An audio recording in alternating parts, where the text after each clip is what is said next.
Prithvi Raj bye سید ذوالفقار علی بخاری Z بخاری۔ پرتھوی راج سے میں بہت محبت کرتا تھا۔ میرے دل میں اس نے یہ مقام اس لیے حاصل نہیں کیا تھا کہ وہ مشہور ایکٹر ہے۔ ایکٹر تو اس سے کہیں بڑے ہندوستان و پاکستان میں جب بھی موجود تھے اور اب بھی موجود ہیں۔ پرتھوی راج کے والد پشاور پولیس میں ملازم تھے اور وہیں انہوں نے اپنی جوانی گزاری۔ بہت پرخلوص انسان تھے، ہنس مکھ، دوسروں کے دکھ درد میں ہمیشہ کام آنے والے۔ پرتھوی راج کی والدہ حیات ہیں، خدا انہیں زندہ رکھے۔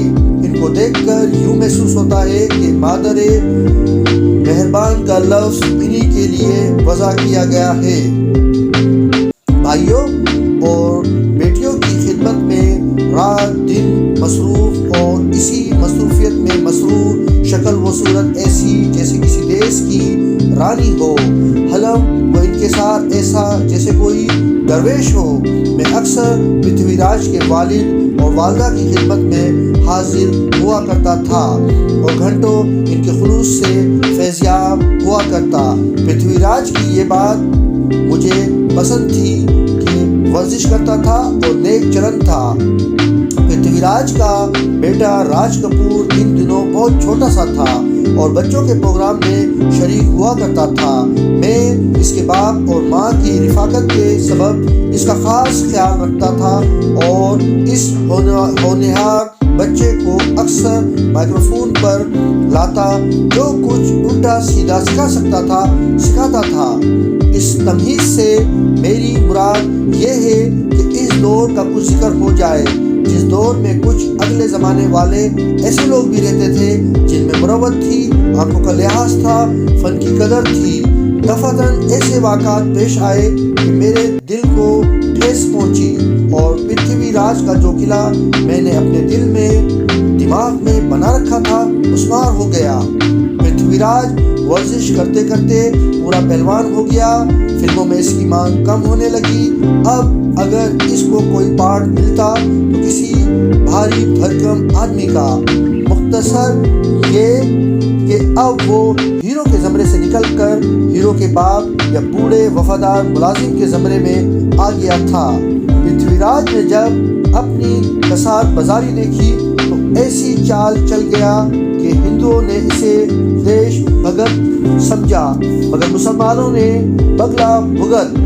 یہ وہ زمانہ تھا جب پاکستان کی تحریک زوروں پر تھی اور قائد اعظم زمین کا گز بنے ہوئے ہندوستان کے طول و عرض میں تحریک پاکستان چلا رہے تھے اور ملت بیضا کی شیرازہ بندی میں ہمتن مصروف تھے۔ ہندو بھارت ماتا کے حصے بکھرے کرنے کے لیے تیار نہ تھے، اس لیے وہ ہر ممکن کوشش کر رہے تھے کہ قائد اعظم کی تحریک پنپنے نہ پائے۔ ہندوؤں کے ان جذبات کو دیکھ کر پرتھوی راج نے اسٹیج کے لیے ایک ڈرامہ دیوار نامی لکھا۔ یہ ڈرامہ کھلے بندوں تحریک پاکستان کے خلاف تھا۔ کہانی اس ڈرامے کی یہ تھی کہ ایک زمیندار کے دو بھائی ہیں، پیار محبت سے رہتے ہیں مگر باپ کے مرنے کے بعد انگریزوں کی شے پر چھوٹے بھائی نے بٹوارے کا مطالبہ کیا۔ کھیت ہو کہ مکان، ہر جگہ بیچ کی دیوار کھینچنے لگی۔ مکان کے آنگن میں دیوار، بڑا بھائی ایک طرف رہتا تھا اور چھوٹا بھائی دیوار کی دوسری طرف۔ بڑا بھائی دھوتی اور کرتے میں ملبوس اور چھوٹا بھائی انگریزوں کی وضاحت اختیار کیے ہوئے۔ بڑے بھائی کا پارٹ خود پرتھوی راج نے کیا اور چھوٹے کا سجن نے قائد اعظم کی وضاحت کا چربا اتارنے کی کوشش کی، یہاں تک کہ اس نے گفتگو کا لہجہ بھی قائد اعظم جیسا اختیار کیا۔ کہانی کا اختتام یہ تھا کہ آخر چھوٹا بھائی اپنے کیے پہ نادم ہوتا ہے اور بڑے بھائی کے پاؤں پر گر کر معافی مانگتا ہے۔ دیوار ڈھا دی جاتی ہے اور سب ایک ہو کر مل بیٹھتے ہیں۔ اس کھیل میں پرتھوی راج کے تقریباً ہر فقرے پر ہر مہادیو، مہاتما گاندھی کی جے، بھارت ماتا کی جے کے نعرے لگتے تھے۔ بڑے بڑے ہندو وزیر اور مہا منتری اس کھیل کو دیکھنے آئے اور پرتھوی راج کے کارنامے کی داد دی، یہاں تک کہ تقسیم کے بعد شری پرتھوی راج کو نہرو کے دربار سے پدم وغیرہ کا خطاب ملا اور پرتھوی راج اسمبلی کا ممبر بھی ہو گیا۔ پرتھوی راج کو کانگریسی دربار سے سب کچھ ملا، لیکن پرتھوی راج نے وہ عزت کھو دی جو مجھ جیسے لوگوں کے دلوں میں اس کے لیے موجود تھی۔ مجھے اس بات سے صدمہ ہوا کہ پرتھوی راج کے یہ زہریلے خیالات کیوں ہیں۔ مجھے اس بات سے دکھ پہنچا کہ پرتھوی راج نے برسوں سے یہ زہر اپنے دل میں چھپا رکھا تھا۔ پرتھوی راج آستین کا سانپ کیوں نکلا؟